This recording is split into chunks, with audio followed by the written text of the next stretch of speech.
The printer turns on. Not in a basement, not in a movie, in a government building. Billions of dollars appear on a screen. No trucks, no ink, no paper. And nothing explodes.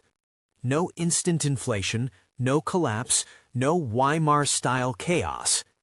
That's the uncomfortable truth. Sometimes governments print absurd amounts of money and prices barely move.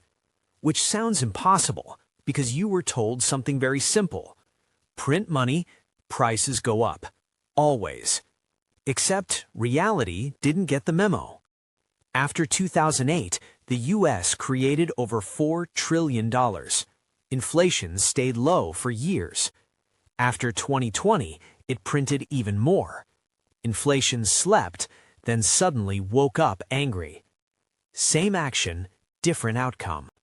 So the real question isn't, does printing money cause inflation? It's when, how, and who it reaches. And that's where the story actually gets interesting. Right now, this matters because every major economy is swimming in debt, deficits, and freshly created money. Governments are doing things that would have been called reckless 30 years ago. And yet, sometimes it works. Sometimes it doesn't. If you don't understand why, you don't understand the system you live inside. Let's strip it down. Imagine the economy as a giant parking lot. Money is cars. Goods and services are parking spaces. Inflation happens when too many cars chase too few spaces. Simple. Now here's the part most people miss. Printing money doesn't automatically add cars to the parking lot. It creates keys. Whether those keys turn into moving cars depends on where they go. When central banks create money, they don't drop cash into your wallet. They buy assets, mostly government bonds, sometimes mortgages, sometimes corporate debt. They swap one kind of financial IOU for another. So the first stop for new money isn't grocery stores, it's bank balance sheets. Quiet, boring, invisible. If banks don't lend that money out, if companies don't borrow, if consumers don't spend, those cars never leave the garage. After 2008, that's exactly what happened. Banks were scared. Households were drowning in debt. Businesses didn't want to expand. So trillions sat there, idle. Asset prices went up, stocks, real estate. But everyday prices, mostly calm. No inflation headline, no panic. The money existed, it just didn't move. Now contrast that with 2020.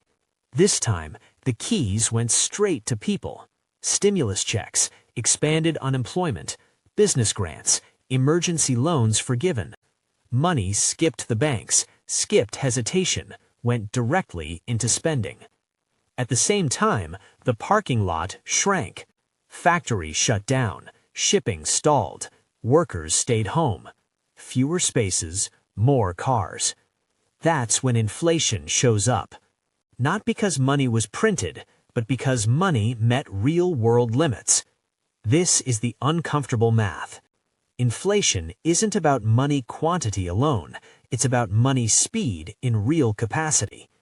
If the economy can absorb new money by producing more goods, more services, more value, prices stay stable. If it can't, prices rise. Printing money into a frozen or constrained system is like pouring water into a sealed bottle. Eventually, something gives. Here's the irony. The same policy can look brilliant or disastrous depending on timing. Print money during a crash with unused factories and unemployed workers? Low inflation. Print money when supply chains are tight and labor is scarce? Price explosion. Same tool, different terrain. And here's where the hype collapses. You'll hear people say they're debasing the currency, or money printing always destroys economies. History says sometimes yes, sometimes no. Hyperinflation happens when three things break at once. Production collapses, Trust collapses, and money creation fills the gap. Germany after World War I, Zimbabwe after land seizures, Venezuela after oil output crashed. The problem wasn't just printing, it was printing into nothing. In stable economies, money printing is more like anesthesia, useful in surgery, deadly if abused. Now zoom out. If inflation isn't guaranteed, why should you care? Because the risks don't disappear, they hide. When inflation doesn't show up in prices, it often shows up in inequality. Asset owners win, wage earners lag. Stocks inflate, homes inflate, rent follows. So even low inflation can quietly squeeze people.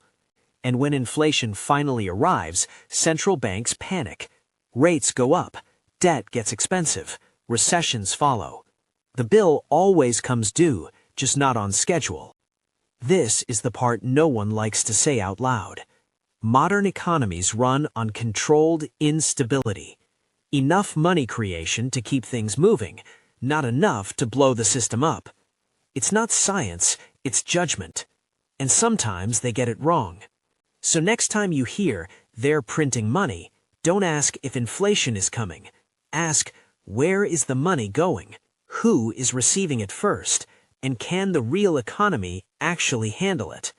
Because inflation isn't caused by printing alone. It's caused when printed money collides with reality. And the most dangerous part, you only know which world you're in after the